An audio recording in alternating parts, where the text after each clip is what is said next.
বন্ধুরা, বিশ্বকাপ 2023-এর ফাইনালে ভারতীয় দল হেরে যাওয়ায় সমস্ত ফ্যান্সদের টার্গেট ছিল আইপিএল 2024 দেখার জন্য। বন্ধুরা, আইপিএল 2024 নিয়ে নতুন 3টি বড় ধরনের আপডেট উঠে এসেছে।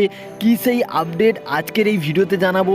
বন্ধুরা, এই 2024-এর আইপিএল কবে থেকে শুরু হবে এটি নিয়ে অনেক জল্পনা ছিল। কবে থেকে আইপিএল 2024-এর ম্যাচ শুরু হচ্ছে এটিও জানাবো। তবে কি রোহিত শর্মা কলকাতা নাইট রাইডার্স দলে যোগদান করছে এটি নিয়েও অনেক গুঞ্জন শোনা গেছে এবং এটি কতটা সত্যি আজকের এই ভিডিওতে তোমরা দেখতে পাবে। বন্ধুরা, আইপিএল 2024-এর সমস্ত নিউজ সবার প্রথম পেতে হলে আমার এই চ্যানেল ক্রিকেট কন্ট্রোল 2.0-কে সাবস্ক্রাইব করে রাখুন। বন্ধুরা, আইপিএল 2024 শুরু হওয়ার আগেই অনেক জল্পনা শুরু হয়ে গেছে। বন্ধুরা, এখন পর্যন্ত 3টি নতুন আপডেট উঠে এসেছে আইপিএল 2024-এর জন্য।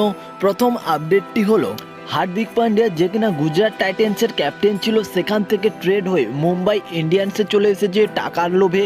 বন্ধুরা, মুম্বাই ইন্ডিয়ান্সে হার্দিক পান্ডিয়া যোগ দেওয়ার সঙ্গে সঙ্গে কিন্তু ক্যাপ্টেন্সি থেকে বাদ পড়ল রোহিত শর্মা। হ্যাঁ বন্ধুরা, যে কিনা পাঁচবার মুম্বাই ইন্ডিয়ান্সকে কাপ এনে দিয়েছে, তাকেই কিনা ক্যাপ্টেন্সি থেকে বাদ দিয়ে দিল মুম্বাই ইন্ডিয়ান্স।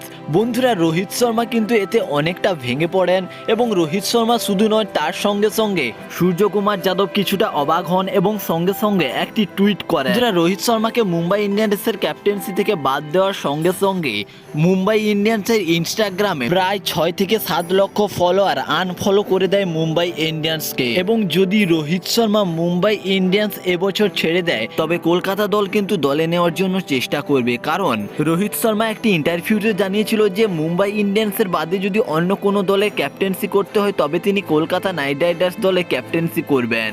বন্ধুরা, তোমাদের কি মনে হয় কমেন্ট করে জানাবে। এবং দ্বিতীয় আপডেটটি হলো আইপিএল 2024-এর ম্যাচ কবে থেকে শুরু হবে এটি নিয়ে অনেক জল্পনা ছিল। ফাইনালি বিসিসিআই জানিয়ে দিল যে মার্চের 24 তারিখ থেকে আইপিএল 2024-এর ম্যাচগুলি শুরু হবে। তৃতীয় আপডেটটি হলো মনীষ পান্ডেকে বোলিং করা থেকে ব্যান করলো আইসিসি। হ্যাঁ বন্ধুরা, কোনো ফরম্যাটে বোলিং করতে পারবে না মনীষ পান্ডে, শুধুমাত্র ব্যাটিং করতে পারবে। তার সঙ্গে সঙ্গে চেতন সাকারিয়ার বোলিং নিয়েও সমস্যা চলছে, তাকেও আইসিসি ব্যান করলেও করতে পারে। মূলত এই 3টি আপডেট এখনো পর্যন্ত উঠে এসেছে আইপিএল থেকে।